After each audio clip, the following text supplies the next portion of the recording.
मणिधारी माँ बालूरो नंदन जनमनहारी प्रज्ञा पुरुष महाअवतारी प्रज्ञा पुरुष महाअवतारी। 13 मंथ के दशम विश्व सम्मानीय एवं प्रतिष्ठित व्यक्तित्व गई धनी आचार्य महाप्रज्ञ जी के अनेक विशेषताओं में से कुछ विशेष झलकियां लेकर आ रहे हैं ज्ञानशाला की और scholar team.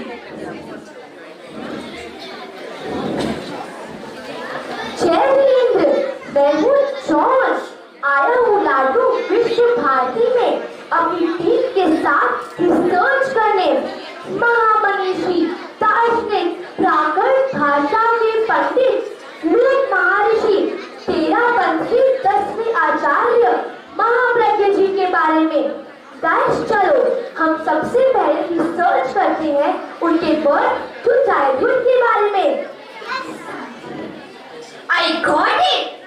Look sir, he was born in Tamkur.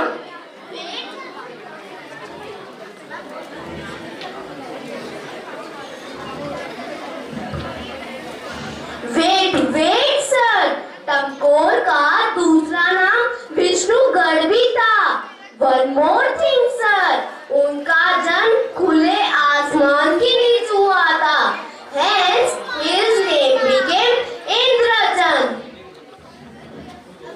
इसमें मैंने आगे पढ़ा है कि उनका नाम इंद्रचंद व्यवहार में आया ही नहीं क्योंकि उनके 2 बड़े भाई अल्पावस्था में ही काल कलवित हो गए थे। इसलिए इन्हें दीर्घजीवी बनाने के लिए इनकी नाक में होल करके इन्हें नथ पहनाई गई। नथ?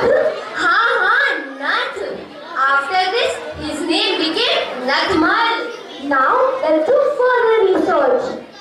Sir, in childhood he got angry a lot. One more thing, sir. Nathmal जी बात पे हंसते भी बहुत थे। दीक्षा के बाद भी कभी-कभी बिना प्रयोजन के हंसने लगते थे। इनकी इसी आदत को सुधारने के लिए इनके शिक्षा गुरु आचार्य श्री तुलसी ने इनके ऊपर एक मनोवैज्ञानिक प्रयोग किया जिससे इनकी हास्य की आदत में सुधार हुआ। अच्छा, come on guys, it's very interesting topic. हम और रिसर्च करते हैं कि बाल का जीवन कैसा रहा। चलो आओ हम संतों के पास चलते हैं। बताओ। कहाँ से आए हो? हम लाडू विश्व भारती से आए हैं। अभी कैसे आना हुआ? हम आचार्य महाप्रज्ञ जी के बारे में रिसर्च करने आए हैं। अच्छा, रिसर्च। चलो मैं तुम्हें उनके बारे में कुछ बातें बताता हूँ। वैसे पाठशाला गए आचार्य श्री तुलसी ने मुनि नथमल को जितना कठोर और अनुशासित किया उससे अधिक उनको वात्सल्य दिया। गुरु तुलसी के इसी अपनत्व भाव से मुनि नथमल की तार्किक बुद्धि के विकास के साथ साथ उनके व्यक्तित्व में भी निखार आया। सब आपके आभारी है। Sir, just now we learned about sudden changes of Acharya Mahapragya's life. Yes, we just learned about him. Now let's learn more about him. एक बार उनकी आंखों में दाने होने के कारण उनके अध्ययन में बहुत रुकावट आई। तब मुनि हेमराज जी ने उन्हें प्रोत्साहित करते हुए कहा कि तुम रोज कंठस्थ पाठ का रिविजन करो। वह रोज 1000 श्लोकों का रिविजन करने लगे। लगभग 2.5 महीने के बाद उनके जीवन में बड़ा बदलाव आया।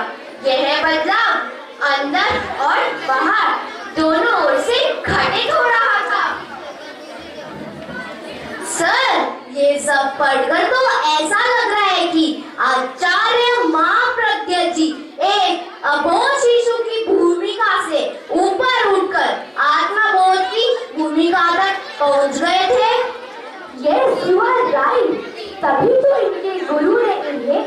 मखमल से महाप्रज्ञ बना दिया। It means जिसमें विद्या और साधना का पूर्ण समावेश हो तो विद्वान होता है, शास्त्रों का पारगामी होता है, उसे कहते हैं Mahapragya. Sir, it's very important content कि तेरा परिधर्म संघ के अब तक के पहले ऐसे आचार्य हैं जो 59 वर्ष की परिपक्व अवस्था में युवाचार्य बने। यस, मैंने यह भी पढ़ा है कि यह एक लौते ऐसे आचार्य हुए हैं जिनका गुरुदेव तुलसी ने आध्यात्मिक अभिषेक तिलक कर अभिनव अलौकिक परंपरा का सर्जन किया। गाइस, अब तक की रिसर्च से हमें पता चलता है कि आचार्य महाप्रज्ञ जी विलक्षण महापुरुष थे। उनके स्वभाव में एक और झरने सी निर्मलता, शिशु सी सरलता, सरस्वती सी प्रतिभा, परमहंस सी निर्लपता, महर्षियों सी आभा, एकलव्य सी एकाग्रता और गौतम सी विनम्रता के दर्शन होते हैं। आचार्य महाप्रज्ञ जी के असीम व्यक्तित्व को उपमानों में बांधना हमारी सामर्थ्य से परे है।